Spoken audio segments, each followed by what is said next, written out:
And I'm interested to hear a little bit more about your perspective as a Kitsilano resident and the impact that you see. I take your point about this being rushed. I've tried to suggest that we need to press pause on this and that we need to be folding this into the citywide planning process. So we're at questions. But since we're looking at Kitsilano in particular through the lens of your experience, you touched on the Larch example. How do you see this impacting your neighborhood, and how do you respond to the public process? Well, the public process for that and for this, we say, is deficient. And it should be a much more examining process, particularly in that case where a proposal for a structured design is going from what they said was 5 stories to 6 stories, and now it's at 7 stories. Now, where you have some latitude in the planning department to make decisions about height, it seems to me to be fraught with the difficulty of discretion.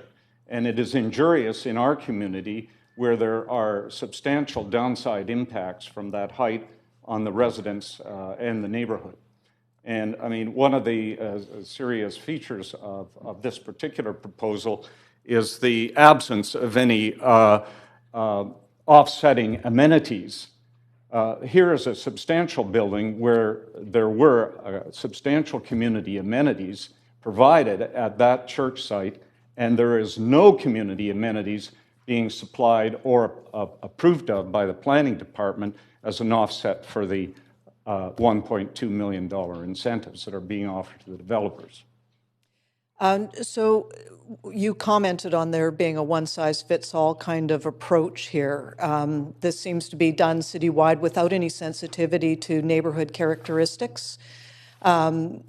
Do you have any suggestions on how this might be more accurately and sensitively applied, as we all know that we need to add a density throughout the body of the city? Well, yes, we do. We need more density. There's no question about it, but it's how it happens and where it happens. And I thought that a previous speaker, Byron Chard, actually said it very well. You can't say that every site development fits into a cookie-cutter template.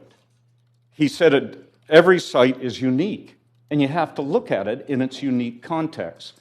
And so when you drop in an alien form of structure into a character neighborhood, that creates downsides ramifications for that community.